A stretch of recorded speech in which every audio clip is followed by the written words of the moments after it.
Good morning दोस्तों। हम आज की क्लास में अध्ययन करने वाले एक ऐसे टॉपिक के ऊपर जो एग्जाम की दृष्टि से बहुत ही इंपॉर्टेंट टॉपिक है। उस टॉपिक का नाम है वान डे ग्राफ जनित्र। वान डे ग्राफ जनित्र, वान डे ग्राफ जनित्र क्या है? वान डे ग्राफ जनित्र एक ऐसी मशीन है जिसकी सहायता से 10 लाख से भी अधिक वोल्टता का विभवांतर उत्पन्न किया जा सकता है। वान डे ग्राफ जनित्र एक ऐसी मशीन है जिसकी सहायता से 10 लाख से भी अधिक वोल्टता का विभवांतर उत्पन्न कर सकते हैं।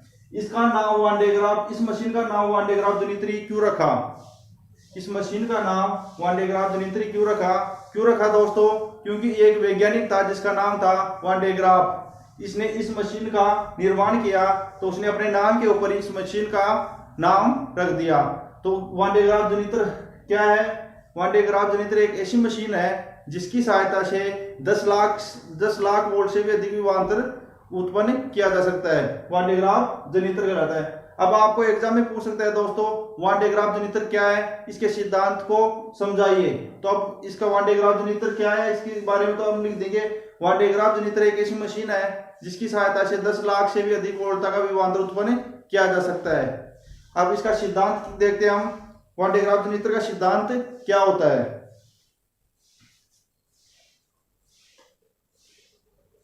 हम बात करते हैं सिद्धांत की।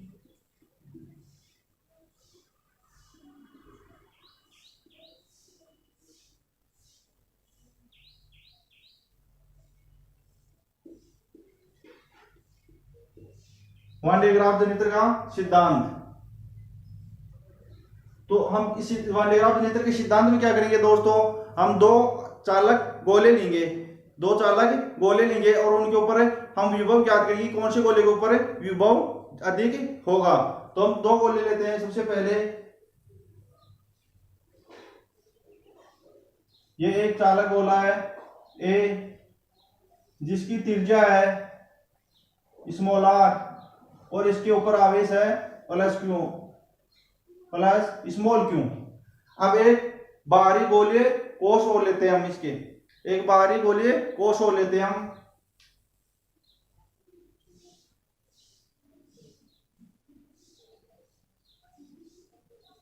जिसकी त्रिज्या है दोस्तों कैपिटल आर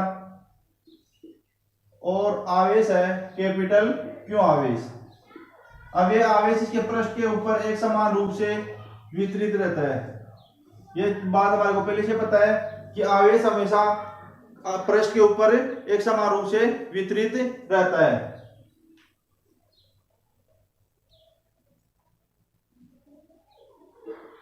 ये चालक गोला ए हो गया, ये बी हो गया। अब हम अध्ययन करते हैं कि पहले इस छोटे एक गोले के ऊपर विभव क्या होगा, एक गोले के पृष्ठ के ऊपर विभव क्या होगा। फिर बात करेंगे हम बी गोले के पृष्ठ के ऊपर विभव क्या होगा। तो हम पहले बात करते हैं गोले ए के ऊपर विभव क्या होगा।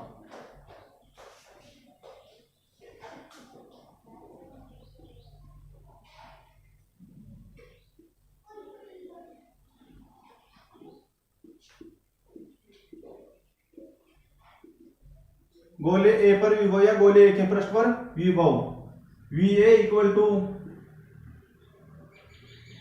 विभव क्या होता है, वी इक्वल टू क्या होता है हमारा विभव, वी इक्वल टू होता है 1/4 pi epsilon 0 q upon r. तो हम यहां पर क्या होगा, v a equal to 1/4 pi epsilon naught q upon r. अब यहां आवेश कौन सा है, स्मॉल क्यू आवेश, क्यू अपॉन आर, त्रिज्या कौन सी है स्मॉल आर प्लस। अब ये तो इस छोटे वाले गोले के ऊपर इसकी खुद के कारण पृष्ठ के ऊपर विभव हो गया। अब बड़े वाले गोले के कारण इसके पृष्ठ के ऊपर विभव ज्ञात करेंगे तो कितना होगा 1/4 पाई एप्सिलॉन नॉट, इसके ऊपर आवेश कितना है कैपिटल क्यू और त्रिज्या कितनी है इसकी कैपिटल आर। दोस्तों ये हो गया हमारा छोटे वाले चालक गोले के पृष्ठ के ऊपर विभव। अब हम बात करते हैं बड़े वाले गोले के पृष्ठ के ऊपर विभव की। तो वीबी गोले बी पर विभव,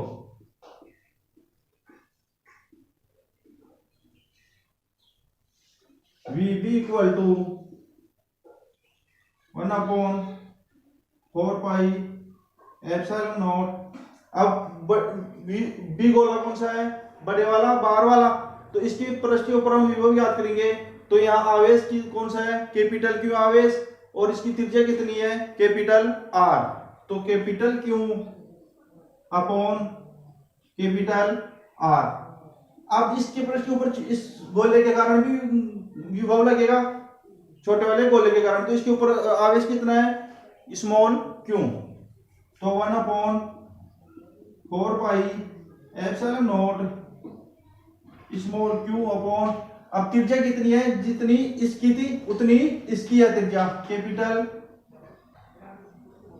अब दोनों गोलों का अलग अलग पृष्ठ के ऊपर विभव आ गया। तो अब हम बात चेक करते हैं कि कौन से गोले की पृष्ठ के ऊपर विभव सबसे ज्यादा होगा, छोटे वाले गोले के अंदर वाले गोले के ऊपर होगा या बाहर वाले गोले के पृष्ठ के ऊपर विभव ज्यादा होगा। तो दोनों गोलों का आता है, दोनों गोलों का विभवांतर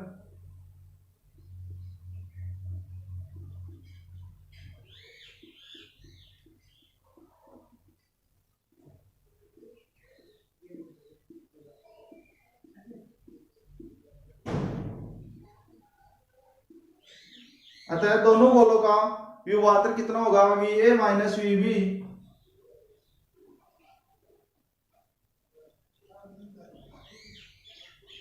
V A minus v b, v A minus v b. अब वी ए का मान कहाँ है, ये रहा, और वी बी का ये रहा। यहां से क्या कॉमन आ रहा है, वी ए के अंदर देखते हैं क्या कॉमन आ रहा है, 1/4 पाई एप्सिलॉन नॉट कॉमन आ रहा है। यहां से ये कॉमन ले लेते हैं, इसमें भी यही कॉमन आ रहा है, 1/4 pi epsilon not. 1/4 pi epsilon not, क्या बच गया यहां से, 1/4 पाई एप्सिलॉन नॉट कॉमन ले लेते, क्या बच गया, q upon r, small q upon r plus capital q upon r. अब किसका चिन्ह आएगा यहाँ, वी ए तो उतार लिया हमने, अब minus v b, minus v b, यहाँ किसका चिन्ह आएगा, माइनस का चिन्ह। अब क्या कॉमन लेंगे यहाँ पर भी, 1/4 pi epsilon not, 1/4 pi epsilon not, इसमें से 1/4 पाई एप्सिलॉन नॉट कॉमन लिया तो क्या बच गया, Q capital q upon capital are, capital q upon capital are plus यहां क्या बच गया, small q upon capital are, small q upon capital are. अब दोस्तों इसमें से 1/4 पाई एप्सिलॉन कॉमन ले लिया, इसमें से भी 1/4 पाई एप्सिलॉन नॉट कॉमन ले लिया। अब इस कंप्लीट में से क्या कॉमन आ रहा है, 1/4 पाई एप्सिलॉन नॉट और कॉमन आ रहा है, इसको बाहर कॉमन ले लेते हैं हम।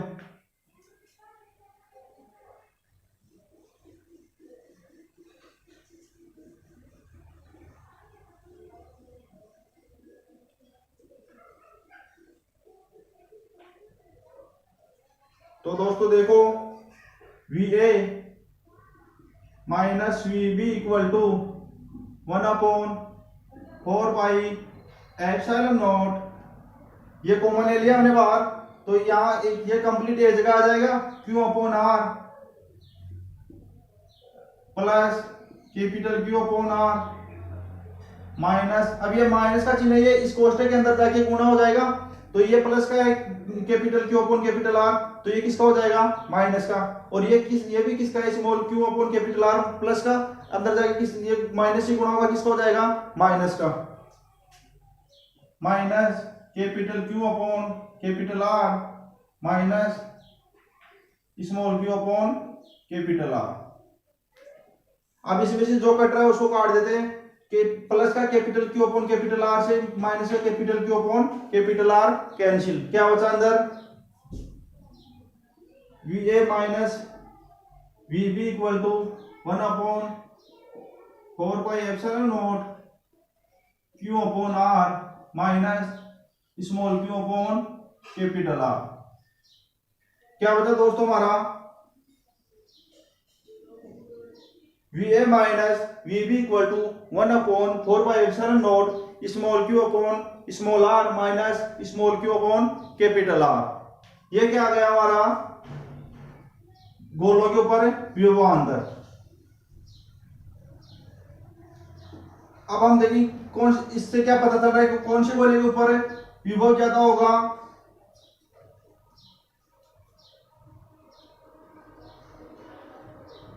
कैपिटल आर ज्यादा है किससे, स्मॉल आर से, तो वी ए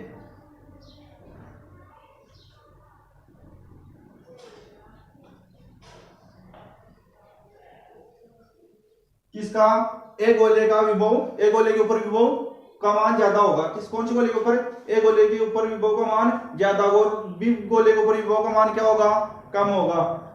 तो इससे यही हमारे को सिद्ध करना है, दोनों गोलों के अंदर, अंदर वाले गोले के अंदर और बाहर वाले गोले में से, दोनों में से किस गोले के ऊपर विभव का मान ज्यादा होता है। तो कौन से गोले के ऊपर होगा, अंदर वाले गोले के ऊपर। और ये ध्यान रखना कि जब आवेश चाहे अंदर वाले गोले को बाहर वाले गोले से तार के माध्यम से भी हम जोड़ दें तो आवेश का प्रवाह बाहर वाले गोले की तरफ होगा। क्यों होगा, क्योंकि आवेश का प्रवाह उच्च विभव से निम्न विभव की तरफ होता है, उच्च विभव से निम्न विभव की तरफ होता है। तो उच्च विभव किस गोले के ऊपर है, ए गोले के ऊपर, और निम्न विभव बी गोले के ऊपर। तो आवेश का प्रवाह किस तरफ होगा, उच्च विभव से निम्न विभव की तरफ। तो किस गोले के ऊपर विभव ज्यादा हुआ, हमारा ए गोले के ऊपर विभव का मान ज्यादा हुआ।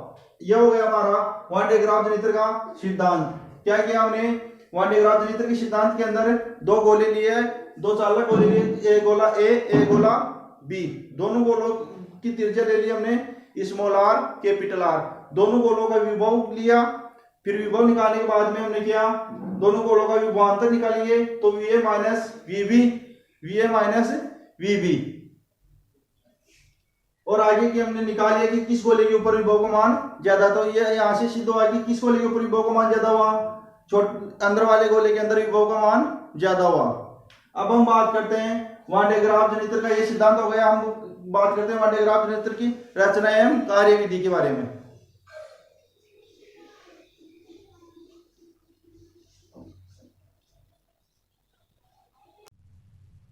तो दोस्तों वन डे ग्राफ जनित्र की रचना और कार्यविधि में कुछ नहीं करना आपको एग्जाम में, बस आपको अगर यदि डायग्राम समझ में आ गया, जो मैंने डायग्राम बनाया है बोर्ड के ऊपर, ये डायग्राम आपको अच्छे से समझ में आ गया तो ये इसमें रचना और कार्यविधि में आप आराम से कर सकते हो। तो इसमें आपको रचना एवं कार्यविधि में सबसे पहले डायग्राम बनाना है। और डायग्राम यदि आपको समझ में आ गया तो ये कि ये कंप्लीट थ्योरी नीचे लिख देनी इसकी कार्यविधि में। कार्यविधि में बताना है कि किस प्रकार से क्या कार्य करता है, जो कि आपको डायग्राम में अच्छे से समझना पड़ेगा।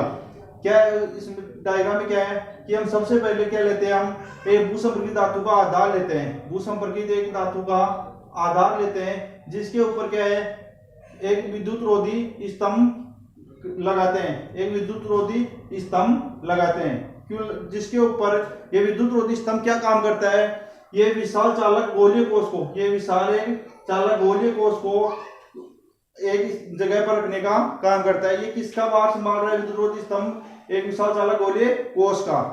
अब हम क्या करते हैं कि इसमें दो गिरनियां लेते हैं, दो गिरनियां लेते हैं। एक लेते हैं विशाल चालक गोलीय कोष के केंद्र में, एक लेते हैं हम पृथ्वी के जमीन के पास में। क्या लिए हमने, दो गिरनियां ली। एक गिरनी ली कहाँ, विशाल चालक गोलीय कोष के केंद्र में, और एक गिरनी ली हमने नीचे पृथ्वी के पास में।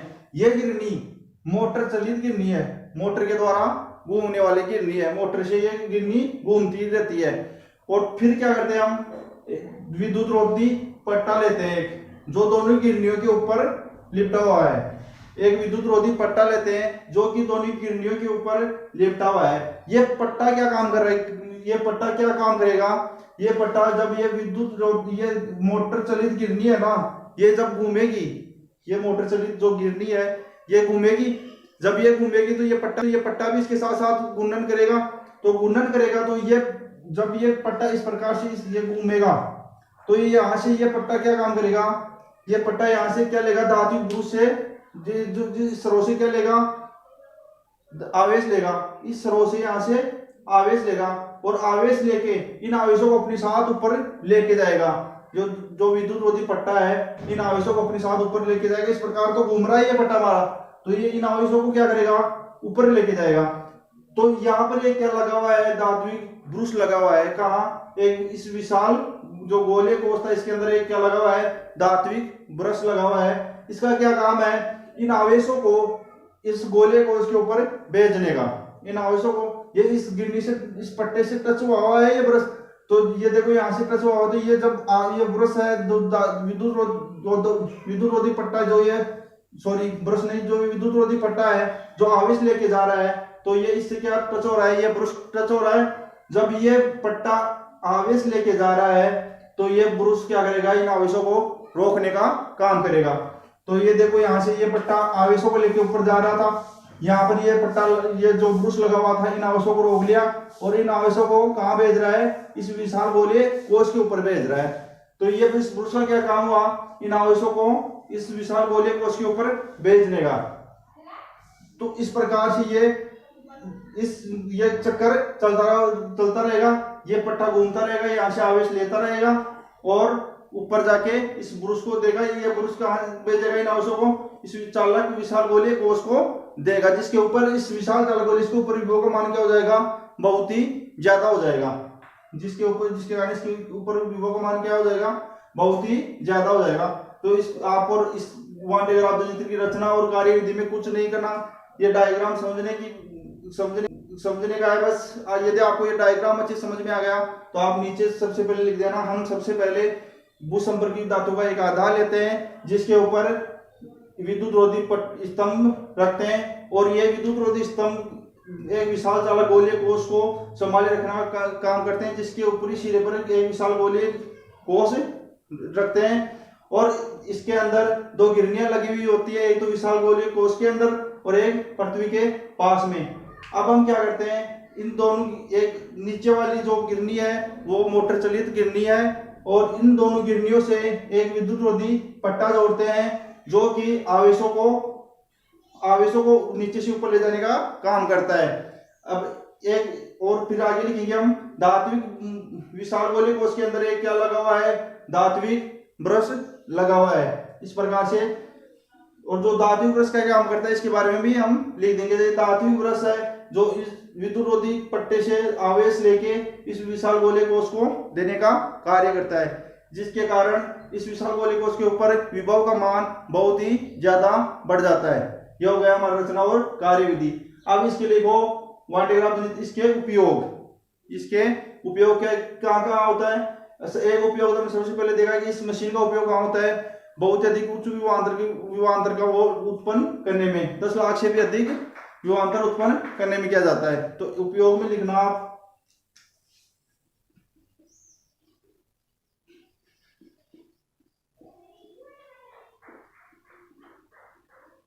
उपयोग में 1 नंबर,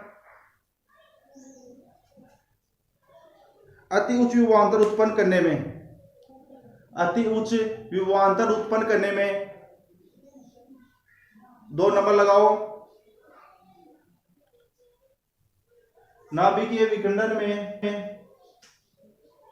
2 नंबर, नाभिकीय विखंडन में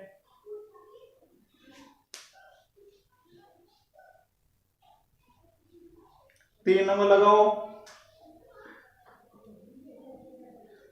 धनावेशित कणों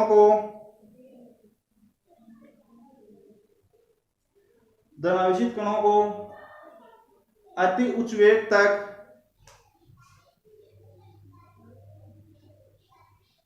त्वरित करने में। तो ये दोस्तों हमारा हो गया वान डे ग्राफ जनित्र, जो कि एग्जाम की दृष्टि से बहुत ही इंपॉर्टेंट है। यहाँ से बहुत बार प्रश्न पूछता है वान डे ग्राफ जनित्र क्या है, इसके सिद्धांत को समझाइए एवं रचना एवं कार्यविधि कीजिए। और अब कल क्लास में अध्ययन करेंगे अगले चैप्टर के बारे में, जो कि आपके 5 नंबर का प्रश्न पूछता है। चैप्टर नंबर 3 से 5 नंबर का प्रश्न आता है, वहां से चैप्टर नंबर 3 से 5 नंबर का प्रश्न आता है, उसके बारे में हम कल अध्ययन करेंगे।